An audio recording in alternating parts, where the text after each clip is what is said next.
Hi, everyone, and welcome to the Church at RB Online. We're thrilled that you decided to spend your Sunday with us.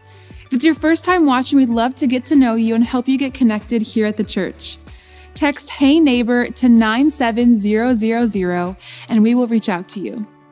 In just a few minutes, we'll join Pastor Jared live in the worship center for an amazing message. But first, let's all worship together. So stand up wherever you are, open your hands, open your hearts, and sing with us.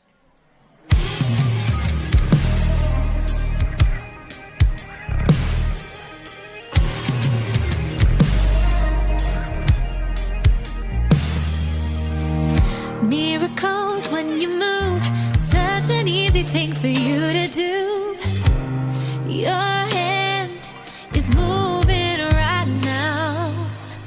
You are still showing up at the tomb of every Lazarus. Your voice is calling me out. Right now, I know you're able, and my God, come through again. You can do all things. You can do all things but fail. 'Cause you've never lost a battle. No, you've never lost a battle. And I know you never will. Everything's possible by the power of the Holy Ghost. A new wind is blowing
Hello, everyone. Thanks again for joining us for Church Online. As summer approaches, we want to help you find ways to grow in your faith. First, we're excited to share that our new summer series begins next week. Pastor Jared will be joined by some fantastic speakers and pastors from around the country, including our first speaker, NFL linebacker, author, and humanitarian Sam Acho, who has an awesome story and a great message to share with us. So don't miss out. Are you interested in developing a better understanding of the Bible? Expand your biblical knowledge through our online in-depth Bible study, Good Book. Right now is the perfect time to jump in, as Dr. Mark Strauss and Pastor Ken Ingold just kicked off a new series on comparative world religions. New episodes premiere every Friday on our website. One more way you can grow is by strengthening your communication skills. We've got an amazing web series with Mike Foster called Say It Stronger. And if you've got 6 minutes every week, just 6 minutes, Mike's going to help you become a better, more courageous communicator. I know for me personally, I found Say It Stronger incredibly useful. We hope it will be the same for you. Finally, save the date because our next Good Neighbor Day is coming up on June 26th. It'll be here before we know it, so make sure you go to our website now to find a project that's right for you. And let's get to work serving and loving our neighborhoods. I'd like to thank each of you who give generously as we aim to meet the needs of our community. Giving is a personal act of worship that deepens our trust and relationship with God. If you're ready to take the next step in your relationship with Him, you can give to His church, give to His mission, and watch what happens and how He grows you and turns those resources into good stories through the church at RB. If you're in a position to give, we invite you to visit crb.gives to give today. In just a moment, we'll be back in the worship center for today's message from Pastor Jared. Enjoy!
Stain, He washed it white as snow.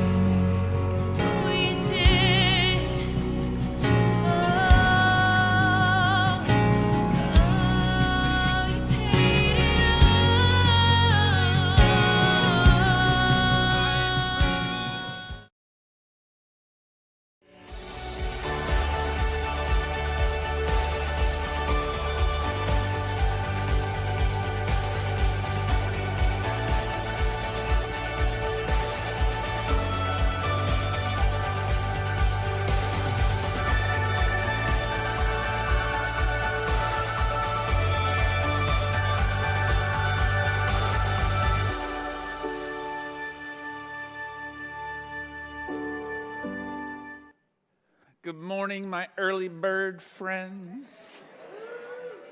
So good to see you. Hope you are doing well. Hey, before I get started, you don't want to miss next week. You don't want to miss this week either, so nobody really.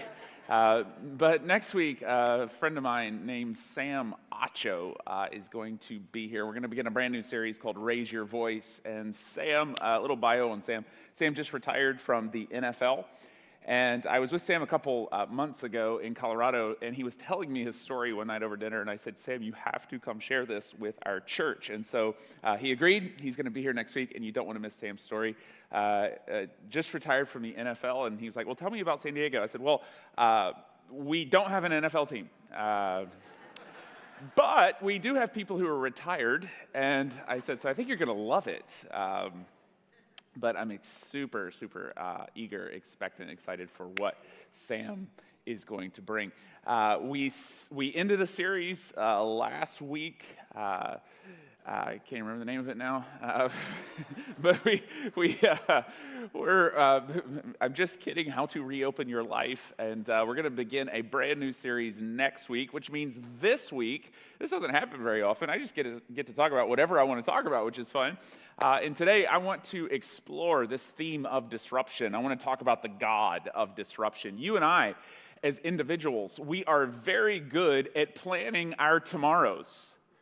We're very good at looking into the future and getting out our calendars and deciding where we want to be, what we want life to look like, who we want to have lunch with. We're very good at looking out and saying, this is what I want life to be.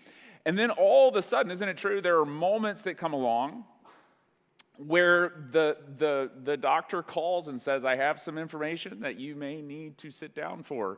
The boss calls and says, hey, you are being transferred out of Toledo. There are disruption moments in our life. There's the moment where he finally came clean and told the truth about what he'd been up to. And all of a sudden, you had thousands of days, perhaps years and years, that you woke up. It was like Groundhog Day. You knew what to expect. And then all of a sudden, there is that disruption where you had planned for all these tomorrows. Well, all of a sudden, that tomorrow you were planning on is not there. How many of us know what I'm talking about? The last 14 months, in lots of ways, was that for you, for me, for the entire nation. There is a disruption.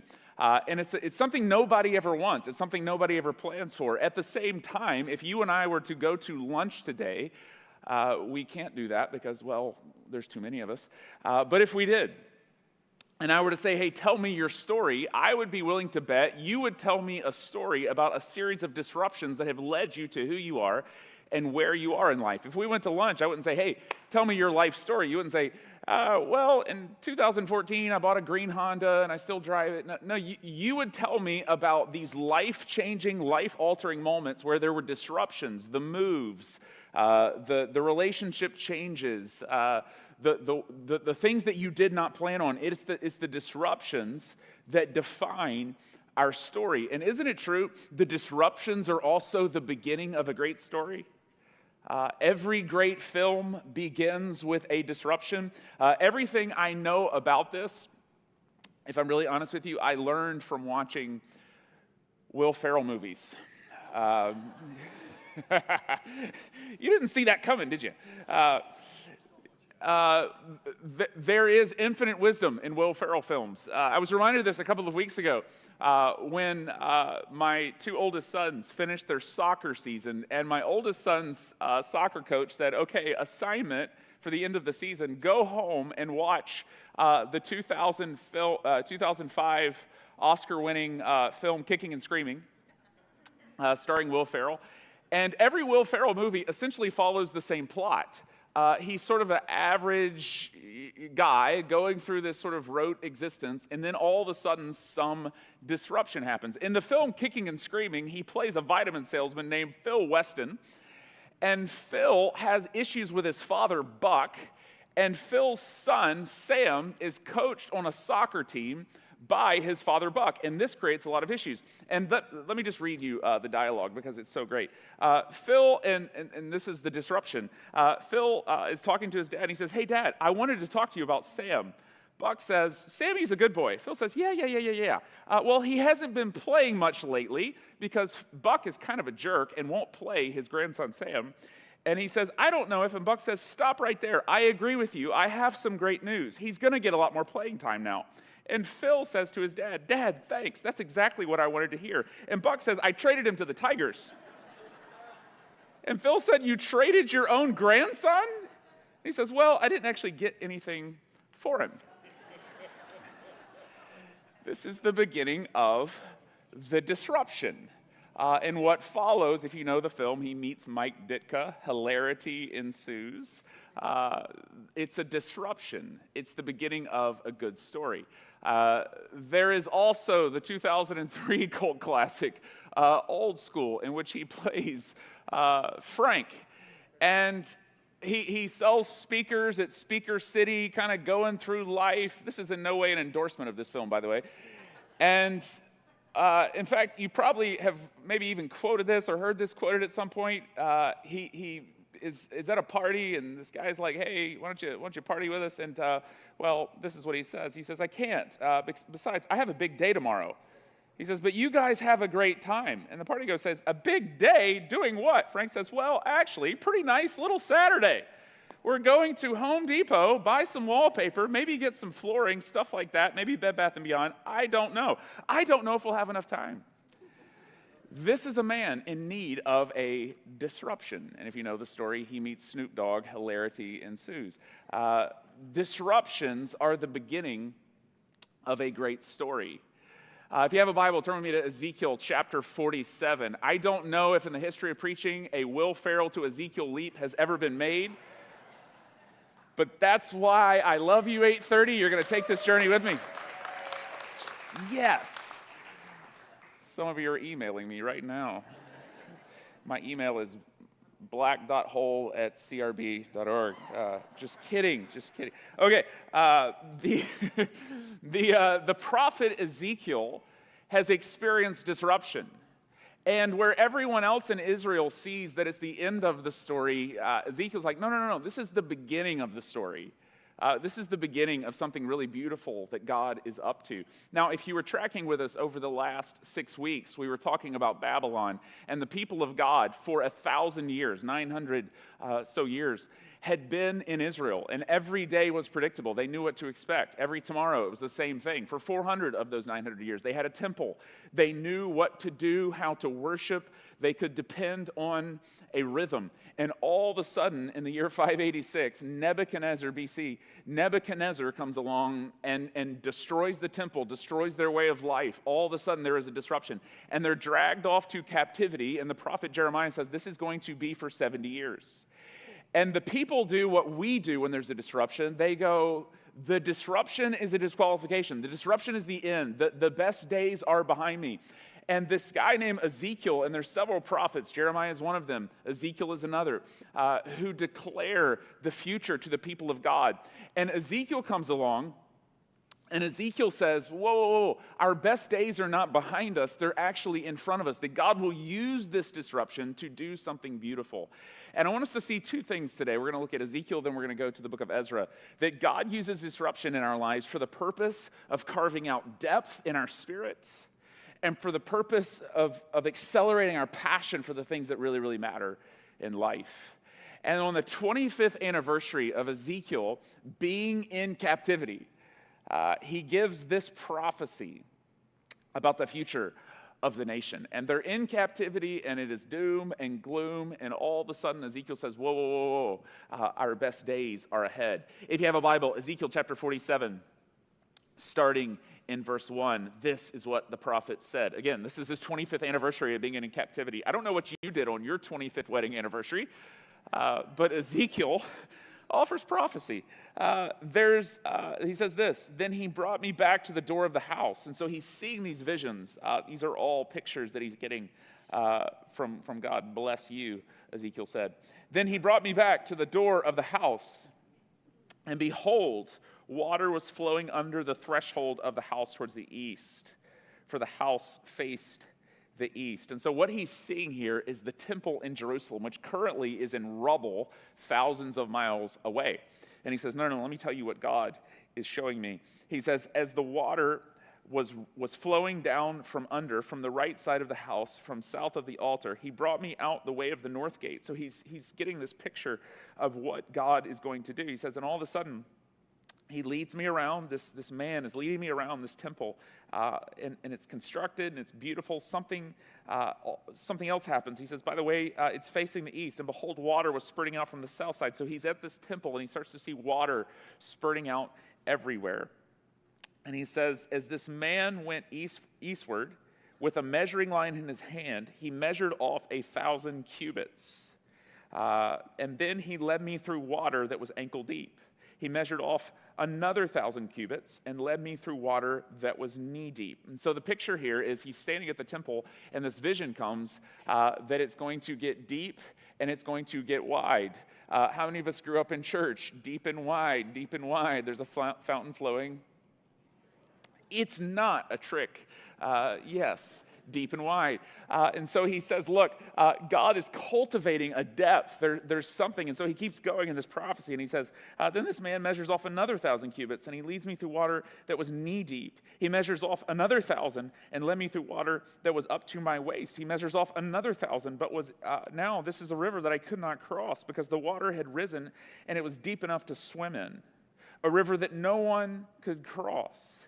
He asked me, son of man, do you see this? And so where everyone else has just seen a valley of death and dried up, Ezekiel comes along and says, no, the disruption is actually God's going to carve out new tributaries, rivers that are going to flow from here. Now, one of the things that's very strange about this is there's no river in Jerusalem.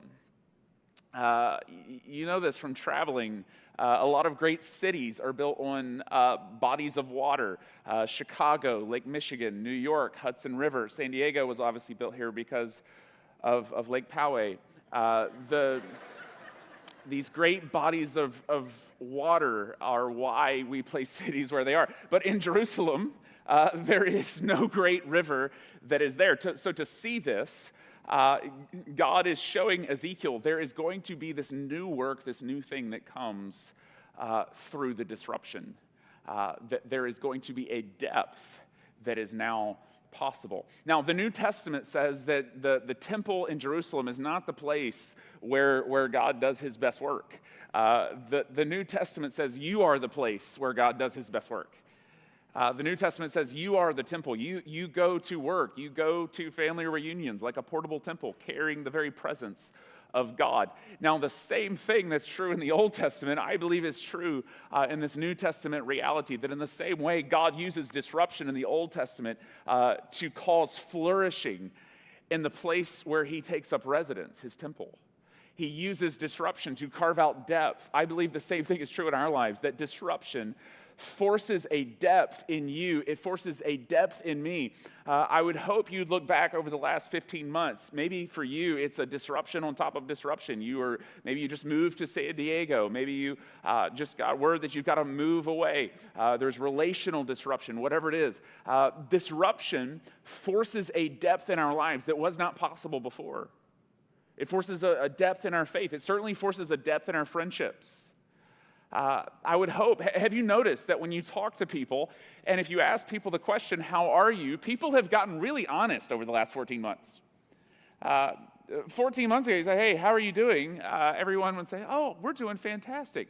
Thanks for asking. And they just yelled at their kids in the car on the way to church. You ask people now, how are you doing? You better take 30 minutes because they may answer that question. There is a vulnerability, there is an honesty, and I would hope that you would be entering deeper and deeper into the kinds of relationships. As a church, we would be the kind of people that are entering deeper and deeper into relationships. Maybe it's with fewer and fewer people, but there would be a depth to the way in which we are known by other people. Disruption has a way of forcing that in our lives, doesn't it? Where all of a sudden we don't have time for the sort of peripheral conversations on a Friday night of, what are you up to tomorrow? Well, I may go to Bed Bath & Beyond. I don't know if I'll have time. We now find ourselves craving and needing in the disruptions of our lives a depth to our relationships. New ways of connecting are possible. The flow of our society when it comes to relationships is shallow, isn't it? Our culture says you should have 1,000 friends or followers on social media, yet somehow you still don't have anybody to hang out with on a Friday night. The flow of culture is pulling you in a shallow direction. As the people of God, the flow of life should be leading us into a deeper stream, deeper ways of connecting. As an individual, as a person, my prayer for you, my prayer for me, my prayer for our church over the course of the last 14 months for how God would use this time of disruption is that you would be deeper in your faith, that you would be a deeply formed, Spirit-led individual in a way that was not possible before.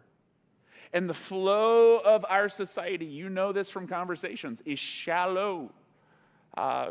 There's a philosopher named Carl Trueman who wrote a book recently that I'm working my way through, and I love this quote from his book. The book is called The Rise and Triumph of the Modern Self. It's one of those long tomes that takes a while to read, but he says this: I would summarize the modern sense of self as that which prioritizes inner feelings over pretty much everything else.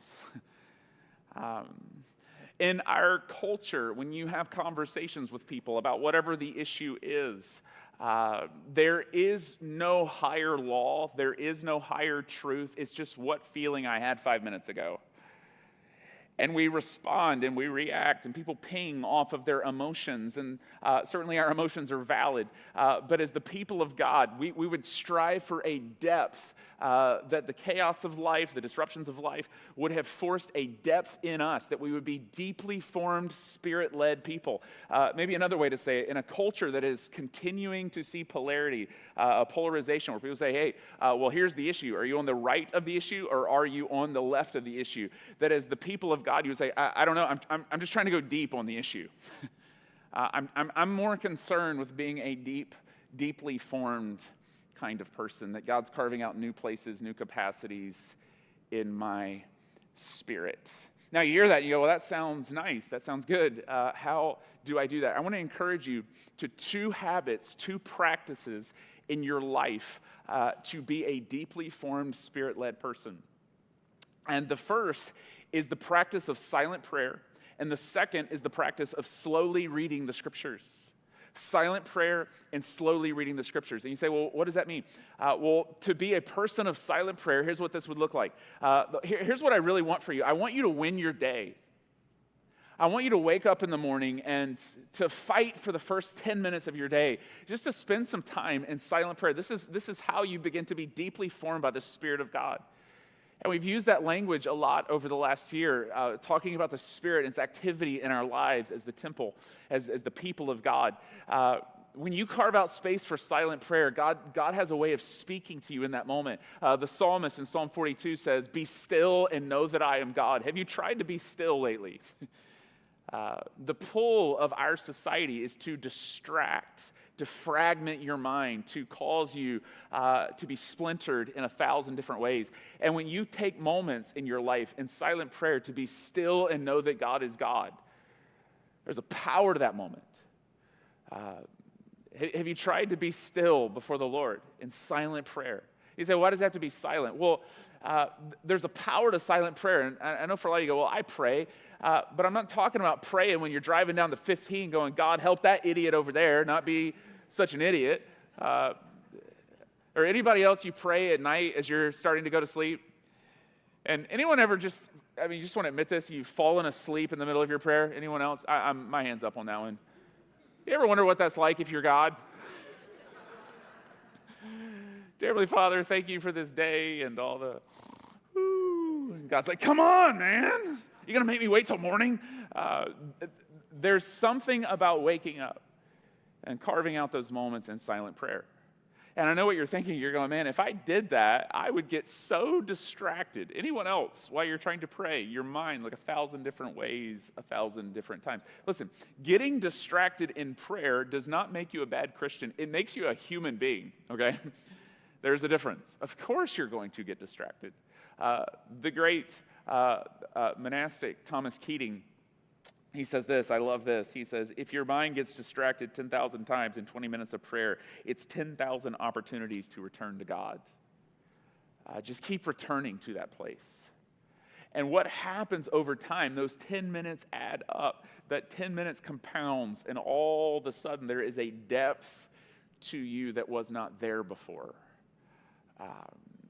Silent prayer. The other thing I would just encourage you to is the way that God maximizes disruptions in our lives is when we carve out space for slowly reading the scriptures. And maybe it's the first 10 minutes of your morning, you're in silent prayer, just sitting before the Lord.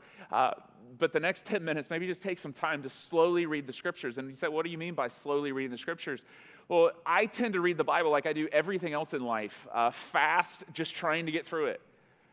Read chapter 2, read chapter 3, just glad I got through that. But when you slowly read the scriptures, something happens in that moment that transforms your spirit. In Psalm 1, the psalmist says, I want you to meditate on the scriptures day and night. And it's one of those verses you read that, like, who could possibly do that, man? These guys don't have a job. What's going on? Or it's like the writer in the New Testament that says, I want you to pray without ceasing. You're like, well, what? Pray without? How do you do that? He says, I want you to meditate on the scriptures day and night. And that word meditate in the Hebrew language, it's also where we get the word growl. And the connection there is, have you ever watched a dog chew on a bone? It's not pretty necessarily, but it's a slow process, and they take it in, they enjoy it, they growl with the bone. And that you and I would meditate on the scriptures in the same way, that you wouldn't just read it and go, okay, check, I did that. But it might be you take one verse and you sit with it and you allow it to wash over you. And in your head and heart, you kind of stay with it for the day, and you growl on it, you chew on it, you allow it to be forming you as the day goes along. If you go, I don't know where to start, we have a Good Neighbor devotion available online. You can get it through our CRB app. The reason why we have that available is because we love gathering as a corporate body, but personally, we want you to have moments in the scriptures in your day so that you can be deeply formed by the river Jesus, so that this new life can be carved out in you.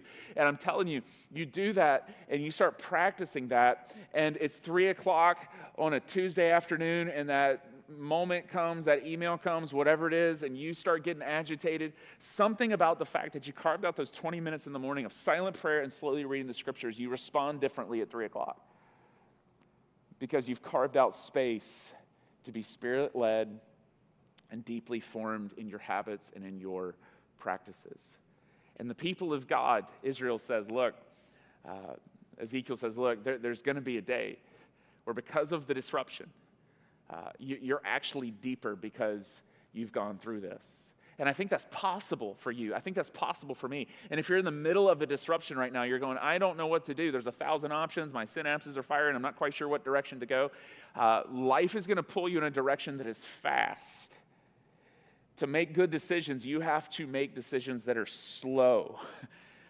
And sitting down with the Word of God and saying, I want to be slowly formed by God. I want to be deeply formed by God. I want to be a deep person in a fast-paced world. I want that for you. I want that for me. I want that for our church. I pray that over our church, that God used the disruption of the last 15 months to carve out a depth here that was not possible and was not there before. Now, the people of God, this 70 years end, and King Cyrus comes along, and he issues a decree. We looked at this a few weeks ago, and he said, hey, the people of God, Hebrews, you can go home. You don't have to be here in Babylon anymore. And so they begin going back to the city. And what you see when they get back is there is a passion, a renewed passion for the things of God. There's something about disruption, isn't this true? That it causes you to see with a crystal clear clarity the things that really matter in your life.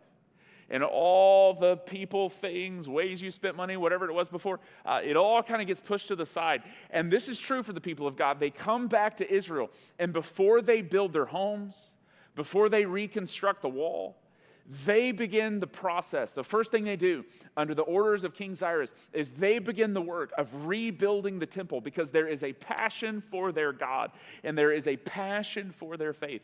And my prayer for you and my prayer for our church is that through the disruption of the last 15 months, there would be a passion for God that was not there before, a hunger for the things that really matter in a world that will continue to cause you to focus on things that don't matter at all.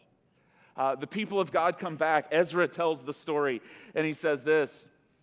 Ezra chapter, if you go to chapter 2, I got my Will Ferrell lines in here, so we'll get back to the verses from old school.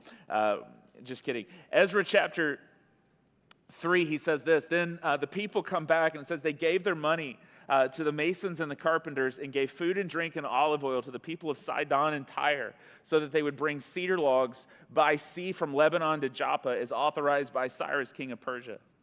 In the 2nd month of the 2nd year, after they arrived at the house of God in Jerusalem, Zerubbabel, who's the guy kind of leading this whole reconstruction project, son of Shealtiel, Joshua, son of Jozadak, and the rest of the people, the priests and the Levites, and all who had returned from the captivity to Jerusalem, began the work. And it says at the end of chapter 2, it says, when they arrived at the house of the Lord in Jerusalem, some of the heads of the families gave freewill offerings toward the rebuilding of the house of God on its site. According to their ability, they gave to the treasury for this work. And so they're all in this together saying, hey, our passion has been renewed for our faith. And for the people, the temple was the very symbol of their faith. And so to rebuild it was a way to stick a stake in the ground and say, hey, we are going to reclaim our identity. We are passionate about our God, and we are his people, and he is our God. And there's a renewed passion through the disruption. It caused a focus on what mattered the most. When I grew up in the city of Atlanta, Georgia. And when I grew up in 1990, I was in 4th grade, word came that the Olympics were coming to our city. And when I heard that, I thought it was a mistake. I was in 4th grade, and I thought, that can't be right. We're not an Olympic city. And this is before Atlanta was kind of a sprawling metropolis that it is today. Atlanta, when I grew up, it felt like middle of nowhere. I mean, it was kind of we didn't have a Starbucks on every corner. We had like a Bucks. It was like one guy with 3 teeth giving you coffee when you drive. I mean, it was not a city that you thought, man, this is the Olympics are coming here. But in 6 years, they said the Olympics are coming. And when you're in 4th grade, you're like, we're not making it. We're going to mess this up somehow. I don't know how. But the whole city rallied around this idea that for 2 weeks, 6 years away, the eyes of the world were going to be focused on us. And there was a sense of expectation. There was a sense of, we all got to play a part in this. And I remember as a kid, you could go into Home Depot, which is from Atlanta. Thank you very much. And any Home Depot fans here? We might go there tomorrow. I don't know if we'll have time. But you could go into Home Depot, and for 6 years, you could buy a brick for $35, and they put your name on it, and they were building this huge park downtown. It's still there to this very day, called Centennial Olympic Park. And you could go when the Olympics opened, and you could go find your name on the brick. And it was a way to say to the city, hey, we're a part of this. Hey, we're all in this together. We've got to do the work together to be a part of this thing that's coming into our city. And that's really the picture you get of the Hebrew people returning. They're all buying a brick. They're all bringing a brick and saying, hey, we're a part of this work that God is doing. And we don't know what the future of the temple is going to be. All we know is that Ezekiel has told us it's going to be better than it ever was before. And everybody's saying, hey, yeah, I want in on that. Hey, I want a brick in the house of God. And I say that because I think there's a lot of questions right now, just not just on our church, but the church nationally. Well, what's happening in the church? What's the future of the church? What's this all going to look like? And certainly there has been a massive disruption for the local church in San Diego, for the church at RB, for churches nationally. But I just believe, I just believe the best days of the future of the church are ahead of it, not in the past. I believe that there is something beautiful that God will do and use this disruption. But at the same time, I believe it takes everybody playing a role. And it won't be because of the talents of a few. It will be because of the sacrifices of many, stepping into the moment and saying, hey, we want to be a part of what God's doing. I get to ask this question a lot. It seems like everywhere I go in the community. Hey, how's the church doing? How are things at the church? And I love it when I get that question, and I always try to answer it the best way that I can. And certainly the last 14 months, without having regular Sunday gatherings, that's a disruption, because having Sunday gatherings is kind of like our whole business model, by the way. And so not having that, it was like, man, well, what's going to happen? And when this whole thing hit 14 months ago, just like you and your business, you're like, what in the world is going to happen? And so I just wanted to show you some facts and figures financially. We don't do this a lot, so if it's your first time, welcome. Glad you're here. But when all this started, April of 2020, if you looked at our finances as a church, from April of 19 through April of 2020, our annual budget for that time was $4.327. That's a million in millions, by the way, $4,327,000, and that's with church happening on site, and you know that was awesome. We celebrated that. That's incredible. Your elders pray over that, steward that well financially as a church. We celebrate that. And so for the last year, from April of 2020 through April of 2021, when we reopened this facility, I just want to show you that throughout the course of the last year, April of 2020, April of 2021, with no indoor church gatherings, this is what our church did. 4.4, yeah. Celebrate that.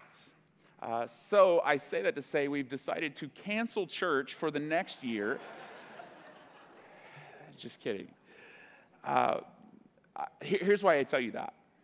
Because that's you bringing your brick and saying, I have a passion for the spiritual needs and the physical needs of the city. And I want in. I want to lay the foundation for what God's doing in the church at Rancho Bernardo. And we celebrate that. And at the same time, as we look to our future, we know that the financial needs, the model in which we do church will change somewhat. As your pastor, I want you to know this. I believe in analog church. I believe in the gathering of God's people in this building, but I also believe in the digital model of church. In case you didn't know this, we have more people watch online every week than actually come to this facility. So I just want to say, if you're watching online, hey, we do this every week in here, by the way. You're more than welcome to join us. But I just believe in the future of the church, there is going to be a way in which people who never step foot on this campus will hear about Jesus through digital platforms. And I believe at the same time, the way that we've always done church in terms of physical gatherings will continue, and we'll continue to see this experience filled with people, and people will experience Jesus in this room and within these walls. Over the course of the next 6 months or so, we're going to be investing heavily in a technology package, around $490,000 or so that we can get better as a church at reaching those outside these walls in the digital experience. And so I just wanted you to know, as we've prayed over that and the decision to make that decision, and so there's going to be different screens and things like that. It won't really affect the Sunday morning, but I want you to know we are serious about reaching our community, because I just believe this is true. There is a window in front of us. There is an opportunity to meet the physical needs of our city, but also the spiritual needs of our city, because the whole world has experienced this disruption, haven't they? And there is a spiritual hunger that is out there in our community, and we are dead serious about laying down some bricks here so that we can meet the spiritual needs of people who live within 10 miles of the church at Rancho Bernardo. And I want you to be a part of that with us. And so when you bring your bricks here, I want you to play a part in that. Notice what it says in this passage. It says this, and I love this. And it says that when they came, they all gave according to their ability. They gave according to their ability.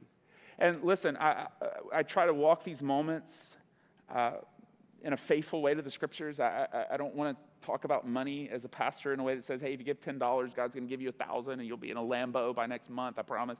But I do want you to have a brick here in what God's doing. I want you to have a part of the story God's telling here. And it says according to their ability. And so maybe for you, and we use this language on purpose, if you're able, we invite you to be generous to the church at RB. That if for some reason maybe the disruption for you over the last year has been financial, and your job got squashed, or you're out of work right now, well, maybe for you in this season, getting really used to saying I want instead of I owe is the path God's taking you down. Listen, it's better, especially if you're financially disrupted and squeezed right now, to look at your finances and look at things you want to buy and say, I would rather live with I want than to live with I owe. Instead of saying I owe money for that car, I'd rather just look at it and say, I want that car. That may be where you are at financially. But if, like many people in our church and many people in North County, throughout COVID, your job has stayed intact, and according to your ability, you are in a place to be generous, I just would invite you, listen, living with the emotion of I participated is far better than living with the emotion of I observed. I was a part of what God was doing in and through that community, and I want you to be a part of the future of this church, brick by brick by brick. It says that when all this sort of culminated for the people of God, there was this great celebration. And it says the builders laid the foundation of the temple, Ezra chapter 3, verse 10. They laid the foundation of the temple of the Lord. It had been 70 years. And all they had was a promise that God was going to do greater things in their future than he had done in their past. And it says when they got there, it says they laid the foundation of the temple of the Lord, the priests in their vestments with trumpets, the Levites with cymbals. They took their places to praise the Lord, as prescribed by David, the king of Israel. With praise and thanksgiving, they sang to the Lord. And so there's this loud, passionate, triumphant moment where they begin to declare, he is good. His love towards Israel endures forever. And the disruption had forced a new passion for the things that mattered. And all the people, everybody there, women, children, leaders, men, all gave a great shout of praise to the Lord because the foundation of the house of the Lord was laid. And they knew what that meant, that for generations to come, the people of God would flourish and they would thrive. And there would be a new depth and a new passion around what mattered because of the disruption that they had experienced. I want that for you and your faith, and I certainly want that for our church. A new depth and a new passion for what matters.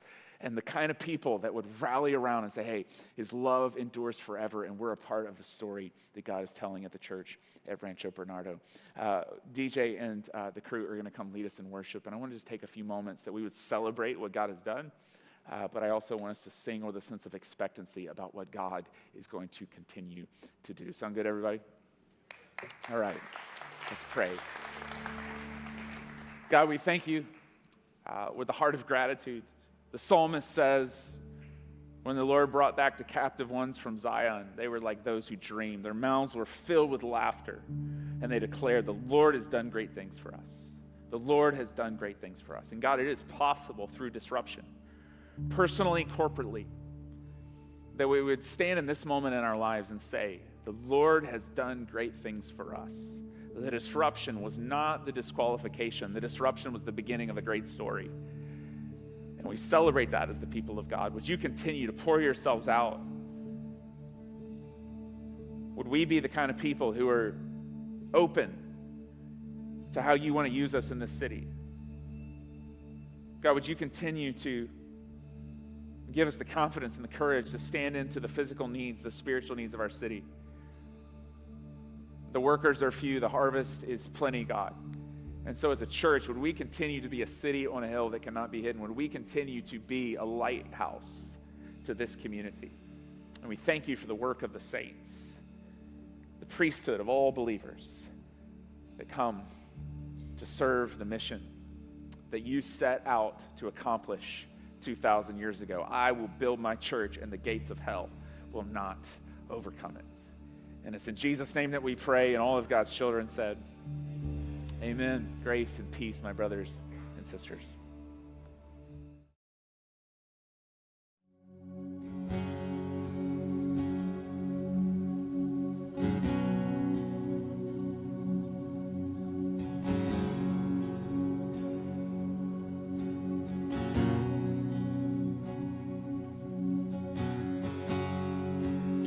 Worthy of every song we could ever sing,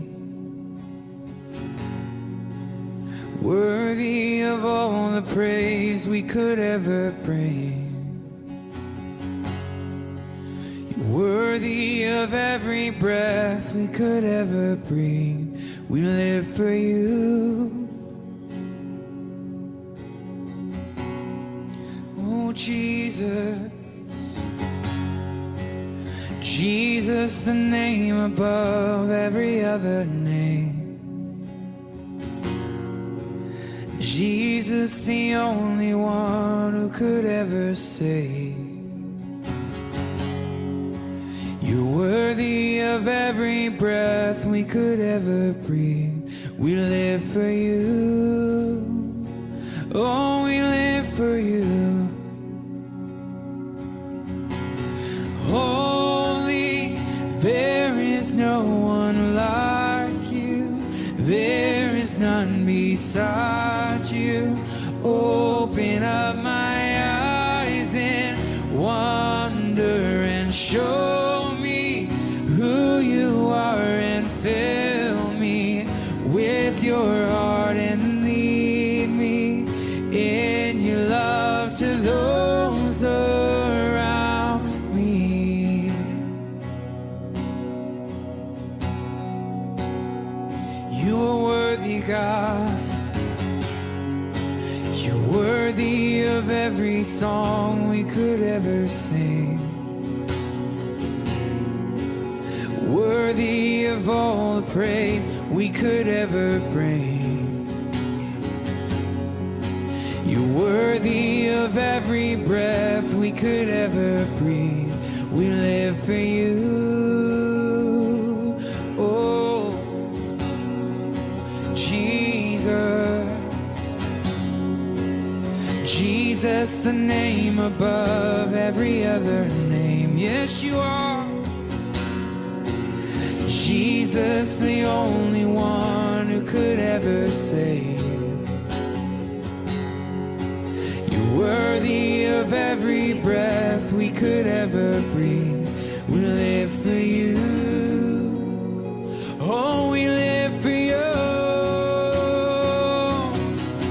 And holy, there is no one like you. There is none beside you. Open up my eyes in wonder and show me who you are, and fill me with your heart and lead me in your love to those around me. I will build my life, and I will build my life upon your love. It is a firm foundation, and I will put my trust in you alone, and I will not be shaken, and I